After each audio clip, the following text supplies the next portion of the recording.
Hello everyone. In this module, we will continue our discussions with DDPM. Specifically, we will be looking at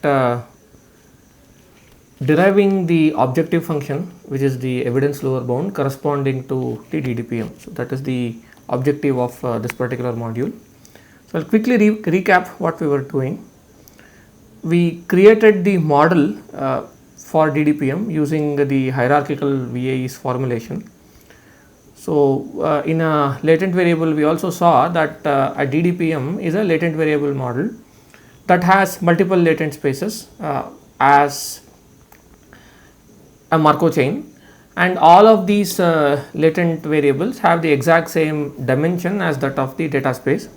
And we wrote down the joint distribution between the data and the latent variable, which is similar to p theta of x comma z that we were denoting within the VAE in the VAE context. So the joint distribution between the data and the latent variable is given by this particular formula. This comes out from the fact that we have assumed that in the backward or the decoding direction, the latent variables adhere to a first order Markov chain. And we have also made this assumption that the conditional distribution or the Markovian transition distributions in the reverse direction is a Gaussian distribution with a mean denoted by mu theta of xt and the variance denoted by sigma theta of xt. Both of these are learnable variables is what we saw. So we learn these parameters mu and sigma via the standard ELBO optimization. Okay, with that as the introduction, we wrote down the standard equation for the evidence lower bound that we had derived for any latent variable model, which look like this. This is the evidence lower bound.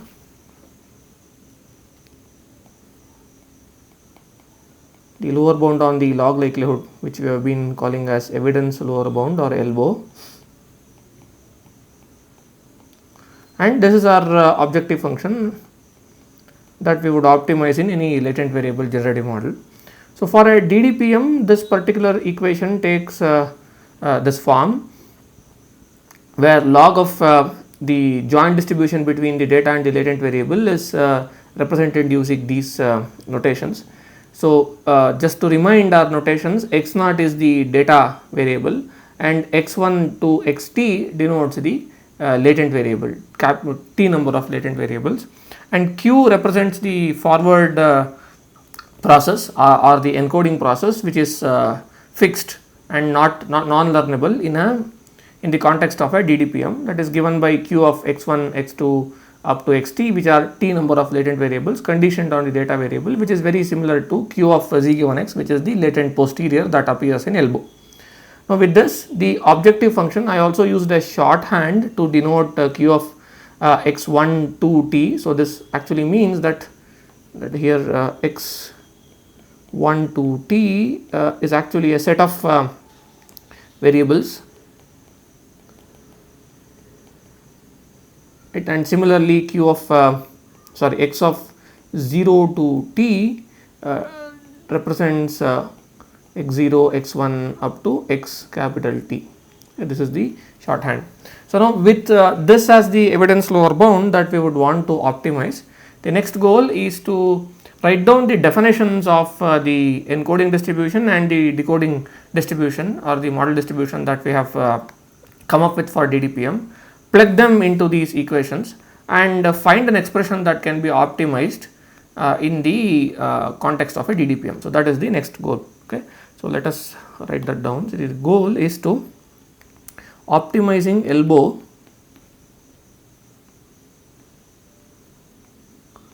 optimizing the evidence lower bound for a DDPM. So this is what we are going to do in this particular module. So this is going to be algebraically a little involving, but yeah, so we have to go through that. So please bear with me. Let me just copy the expression for the evidence lower bound.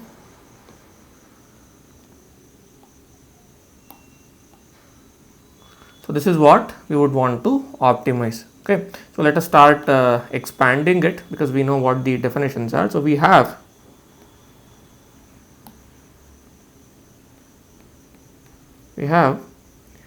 p theta of x0 to t. We have defined this to be a Markov chain, remember.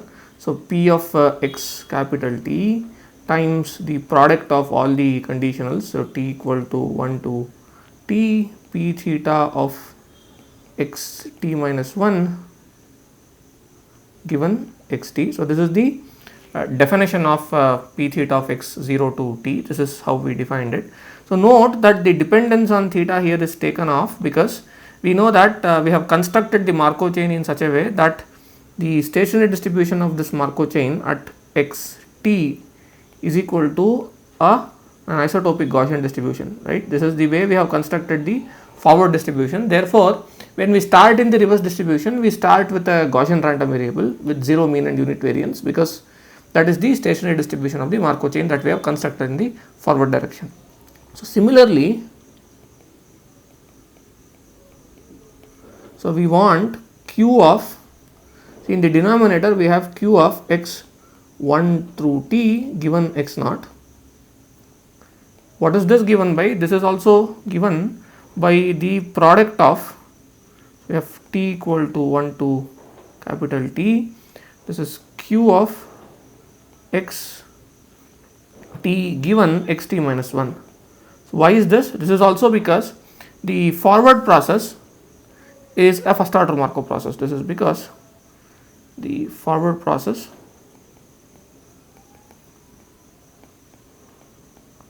or the encoding process is first order Markovian.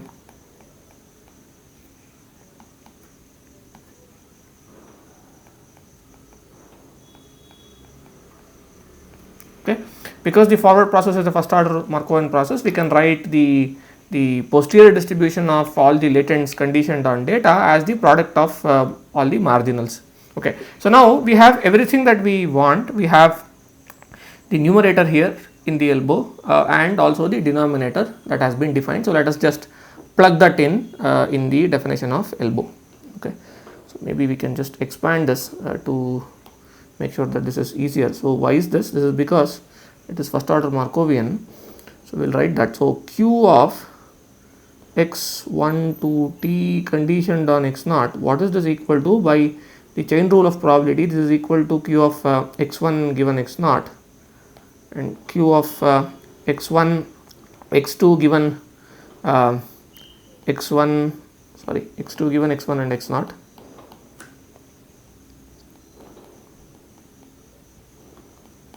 and the third term is q of x3 given x2, x1 and x naught and so on. Okay, this is the usual chain rule of probability, right. This is q of xt given all the past t minus 1, t minus 2, and we have this up to x naught. So, this is the usual definition of the chain rule of probability. Using the chain rule of probability, this is equal to simply the product of t equal to 1 to capital T, all the conditionals at all t conditioned only on the previous one. This is because first order Markovian, right, because the second term, if you look at it, q of x2 given x1 and x naught. So, given x1, x2 is independent of x naught, and given x2, x3 is independent of x1 and x naught and so on. Therefore, you can write it this way. This is the first order Markovian property. I can maybe write it here. So, we have the first order Markovian property, and this is why this happens. Okay.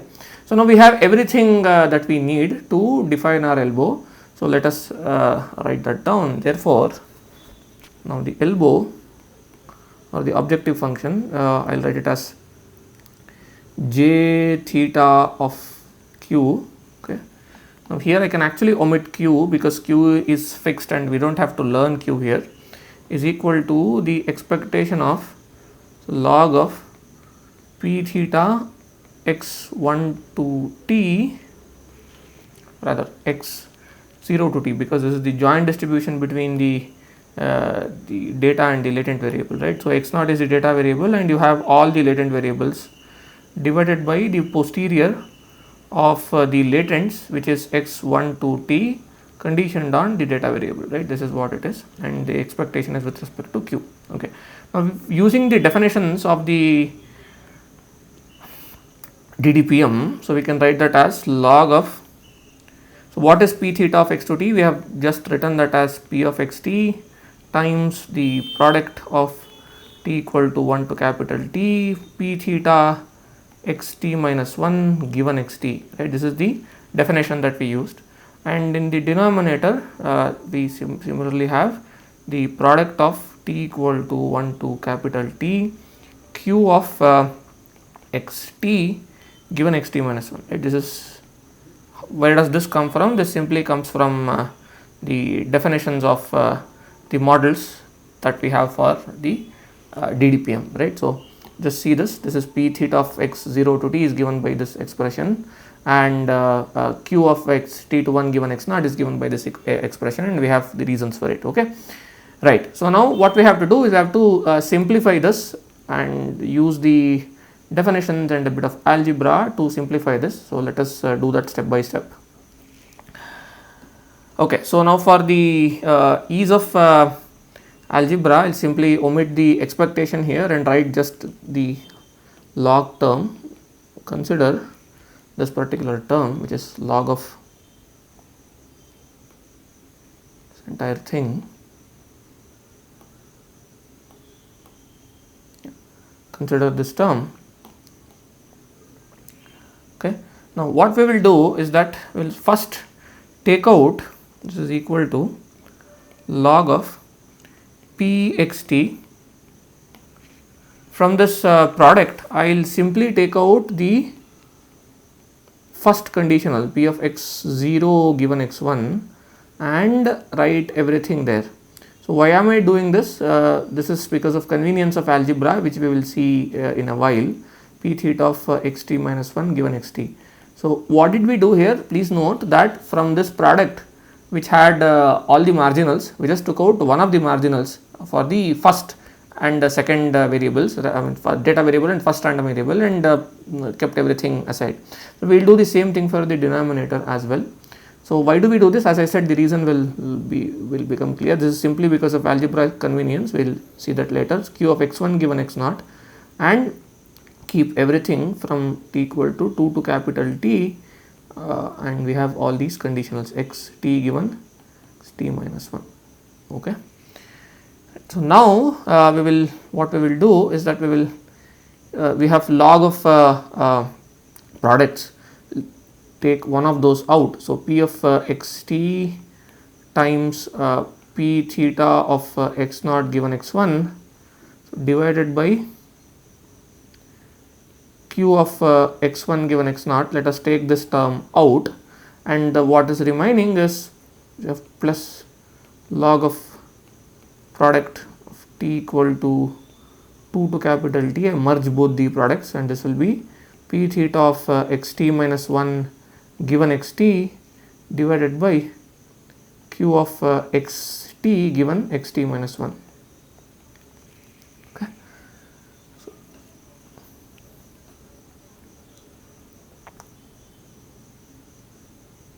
Okay.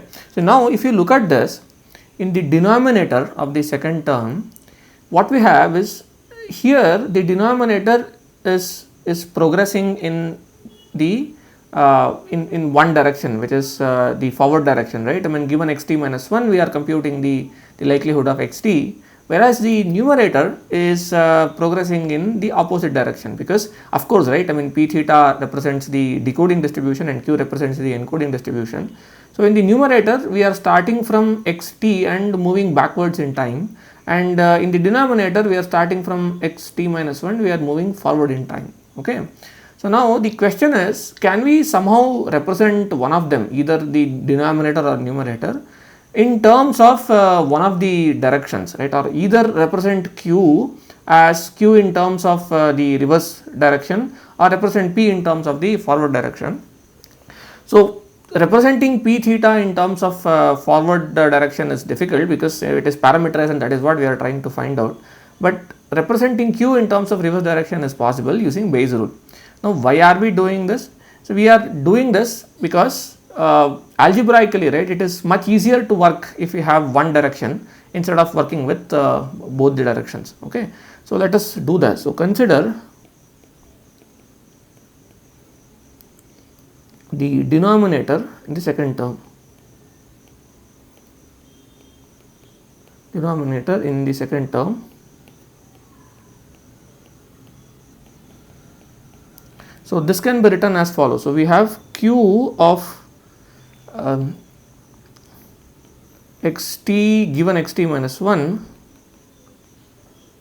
I can write this as q of xt given xt minus 1 xt minus 1 and x naught. So this is exact, these two distributions are exactly the same. Why? Because of the first order Markovian property. So if I condition it, this distribution with x naught additionally, nothing is going to change. So this is first order Markovian. Okay, so nothing is going to change. Now what we will do is we will simply use the Bayes law on RHS, which we can write this as q of xt minus 1 given xt and x naught times q of xt given x naught divided by q of xt minus 1 given x naught. Why is this true? This is simply the Bayes rule for 3 random variables. This is Bayes rule with 3 random variables. You can simply verify this. Now look at what happened. We had the forward distribution, okay, in one direction, which is, given xt minus 1, what is xt that we have. Here we change this. Okay, so what happened is, just by conditioning it using x naught and using Bayes law, we got a distribution here, okay, which is not in the forward direction but in the reverse direction. So what is this saying? This particular distribution, which is q of xt minus 1 given xt and x naught. So what is this signifying? This is signifying, this is the distribution of the t minus first random variable xt minus 1 given that the encoding process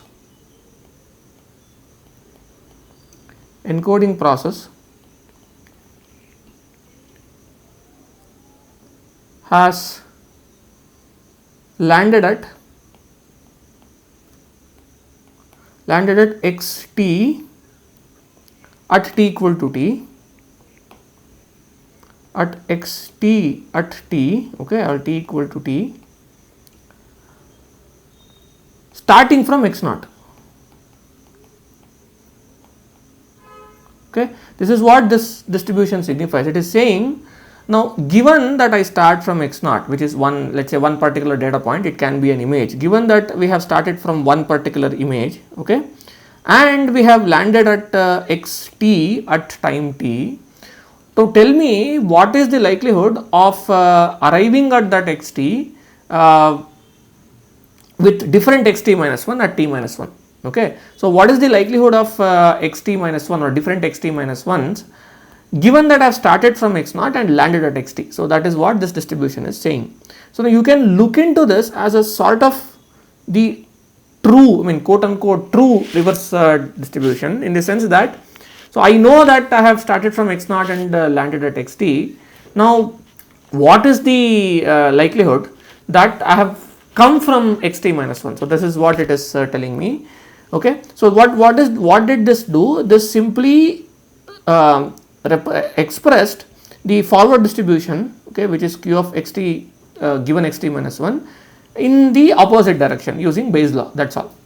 Okay. So algebraically nothing changes, because all we have done is we have taken advantage of the fact that the forward process is first order Markovian and simply conditioned it on x naught and used the Bayes rule to flip the direction. That's all. Okay, this will aid us in algebra. And also, as I said, right, I mean, this has an intuitive explanation that this is giving you what should be the sort of true. See, if you look at it, what is happening is finally we want to learn this p theta, which is the reverse distribution or conditional reverse distribution at all times. Now, to do that, we need a sort of the true reverse distribution, which we do not have access to. What we have access to is we know how to move in the forward direction. Now, if we can somehow get an idea about what is the, I mean, quote unquote true reverse process, then perhaps we can find the parameters of this p theta easier. It will turn out that as we move with the algebra, it will turn out that there will be a Keil divergence between these two terms, which has the same interpretation as I just gave. So, the idea is to represent this forward distribution in terms of the corresponding true reverse direction. And how do we do that? How do we invert the probabilities? That is by using Bayes' law. Okay.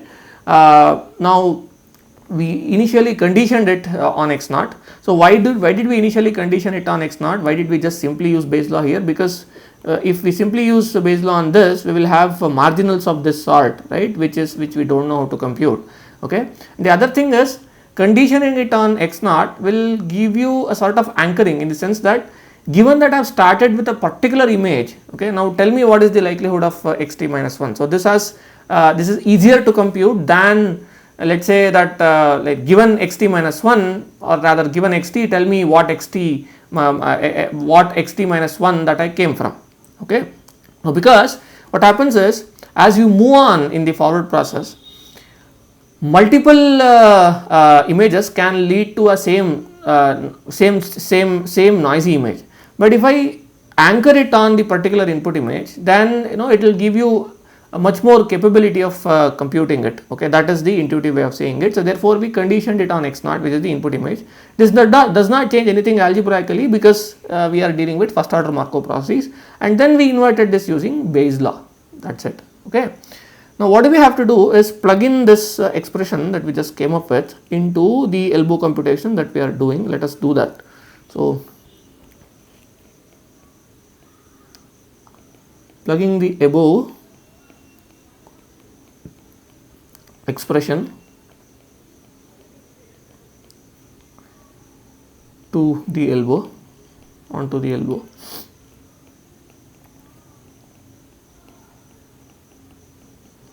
Let us plug this into the ELBO computation. So, let us take this.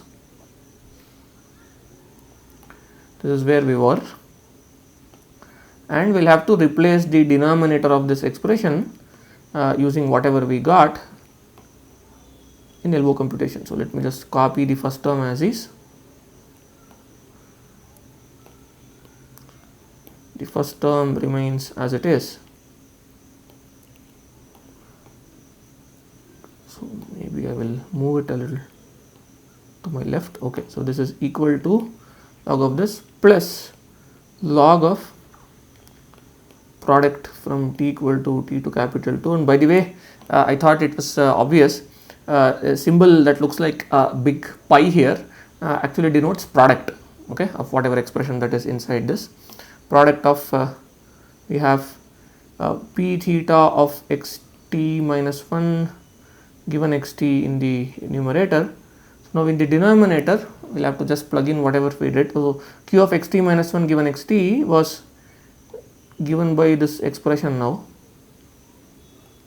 Okay. So, we will have to just plug this in the denominator of this.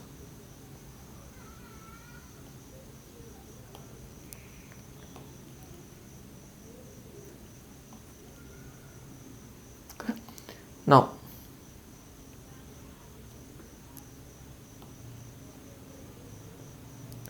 this is actually the most trickiest part in the entire computation. The rest is all algebra. We will get through the algebra. Now, I will just copy the first term as it is, we will not change that. Now, the second term log of product of t equal to t to capital T, we have the numerator the same.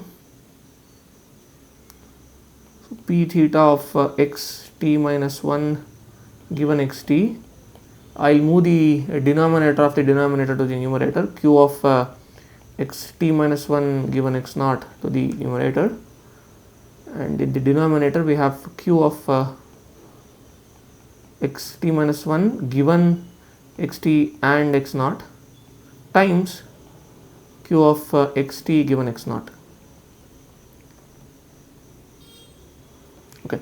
And by the way, what do these distributions q of xt given x naught and xt minus 1 given x naught signify?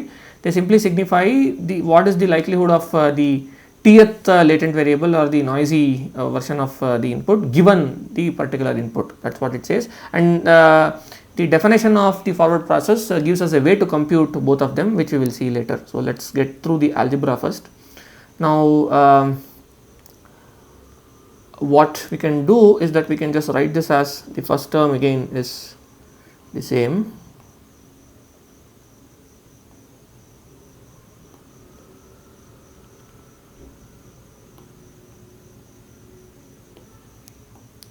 The second term, what we will do is that we will write this as log of, I will keep the product of the numerator as it is. So, we will have p theta of xt given xt minus 1 given xt minus 1 given xt in the numerator, and the denominator we have q of xt minus 1 given xt and x naught. See, also note that okay, so there may be a question that may come up, right? Q of xt given q of xt minus 1 given xt and x naught, why can't I write this as xt minus 1 given xt, okay, and just omit x naught? I can't do that because the random variable xt minus 1 is not independent of x naught given xt. So, it is the other way around, right? I mean, we have xt independent of x naught given xt minus 1, not the other way around. Okay, that is why we cannot write it that way. I will just keep it this term, and the remaining term that we have here, which is log of the product of q of xt minus 1 given x naught divided by q of xt given x naught, can be now unrolled, and I can write that as log of product of, or I will just open that as well. Okay, so maybe I will just write it and then open it. Product of whatever is remaining is q of xt minus 1 given x naught divided by q of xt given x naught. Okay, so this is the remaining term. Now, please note what will happen to this particular term. I will just group it within a bracket. Okay, what will happen to this term? This is log of, if I just open that up, this is q of t equal to t to capital T, right. So, we have q of x1 given x naught, the second term is q of x2 given x1 and so on, and in the denominator it is q of xt given x naught from t equal to t to capital T, which is q of x2 given x1, and we have q of x3 given x naught. I beg your pardon, this is q of x2 given x naught here, and this is q of x2 given x naught, and we have x3 given x naught and so on, because both of them are conditioned on x naught. This is what we have. Now, what will happen in this product is that these terms will get cancelled away, right. So, they will have another term here, and what will remain is the first term, the term corresponding to t equal to 2 in the numerator, and the term corresponding to t equal to capital T in the denominator. Everything else will have a corresponding term in the numerator and denominator, right. So, if I write that down, now the ELBO will look like this. We will take this.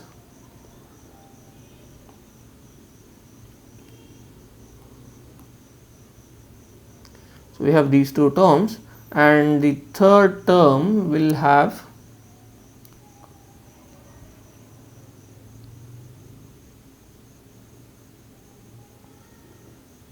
so the third term will be log of q of x1 given x0, that will survive, and in the denominator I will have q of x capital T given x0, right. These are the two terms that would survive. Okay. Now what we will do is we will combine, okay, actually we can cancel these two terms out here and here, because what we have is, you know, log of a plus b, which is log a times log b. I can combine both of them. So if I combine both of them, then the denominator of the first term and the numerator of the last term would just cancel away. Okay. So combining everything that is left right now will be, this is equal to log of p theta x0 given x1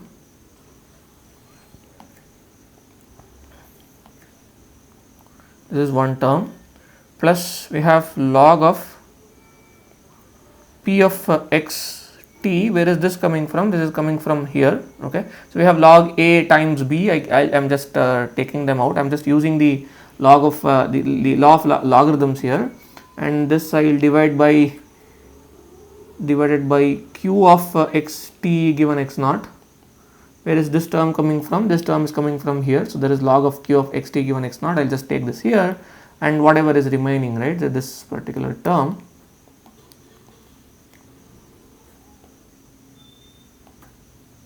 can be written this way. Okay. So this is what we have right now. Okay. So now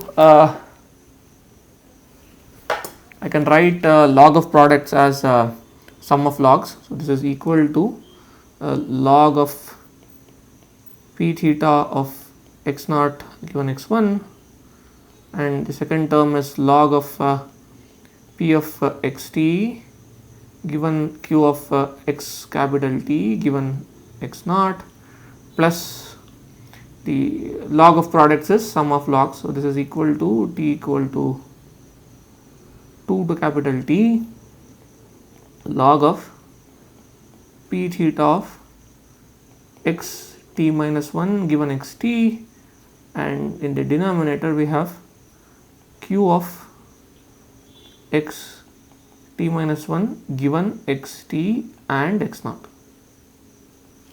Okay. This is what the term is. Now the story is not complete, because remember that we have an expectation in the outside, right. I mean, yeah, so the ELBO actually had an expectation with respect to q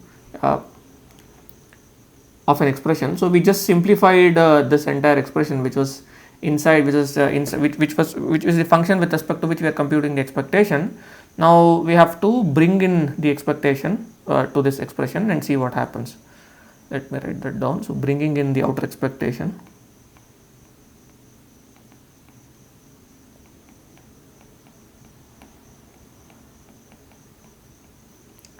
The outer expectation term.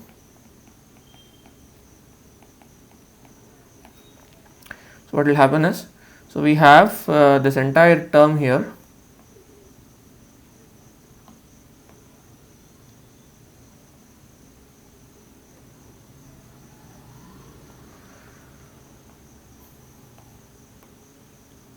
This entire term, and outside of this,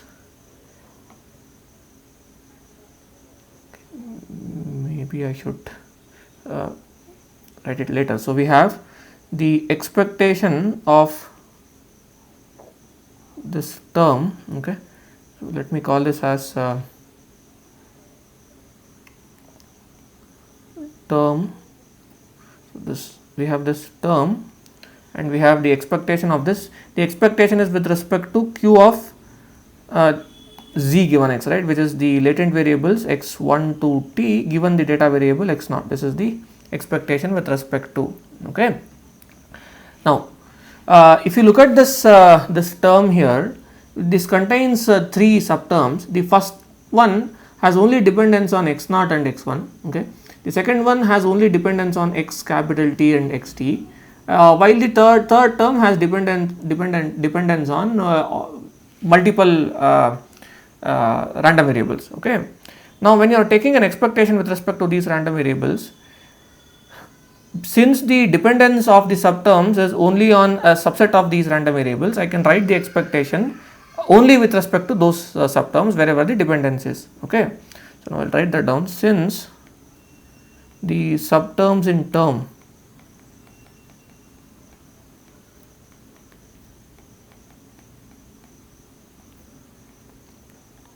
depends only on subsets of x1 to t, the outer expectation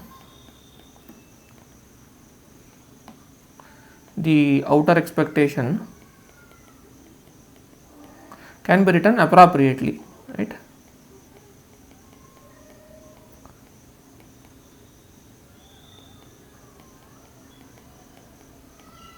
We'll write the outer expectation appropriately by knocking off all the terms, okay, all the random variables that are not contributing to the inner term. So let us write it down. So this will become, so we'll make the elbow j theta of q to be equal to the expectation. What is the first term? The first term is log of p theta. We have x naught given x1. Okay. Now there are only two random variables that it depends on. So this will be q of x1 given x naught. So everything else is independent as far as the first term is concerned.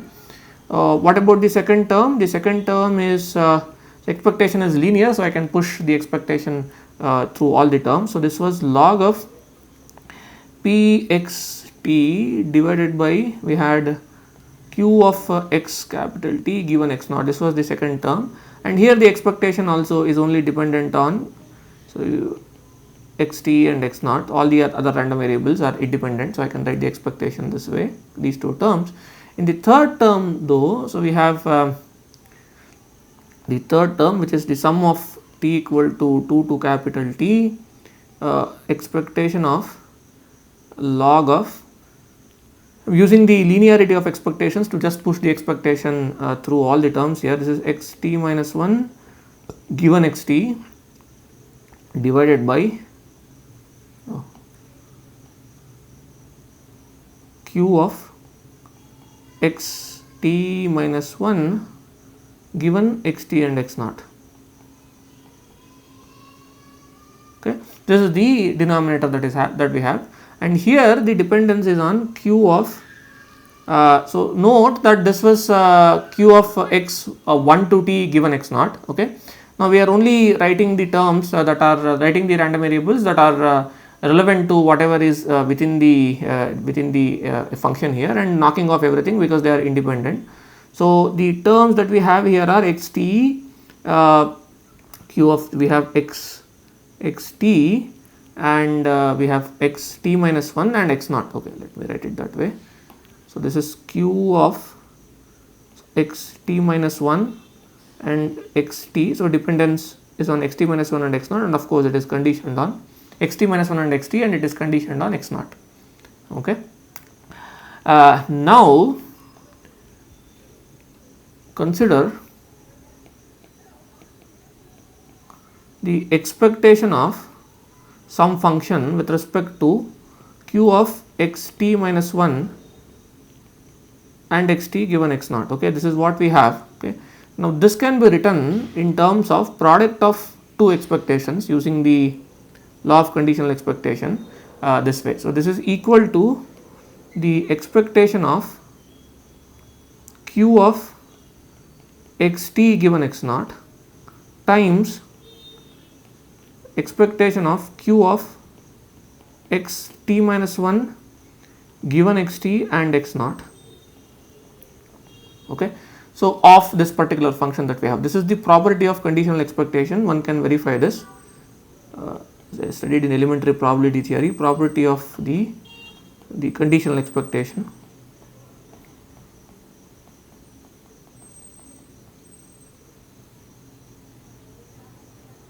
This is the property of conditional expectation. So which means that the third term that I have here, okay, maybe I'll just push it a little further. third term can be written in terms of product of two expectations. Why are we doing it this way? I will just be cleared in a moment. So we want to write it as KL divergences. So if we use the property of the conditional expectations, we can easily write it as KL divergences. So let us write that down. So we will take all three terms here and rewrite them.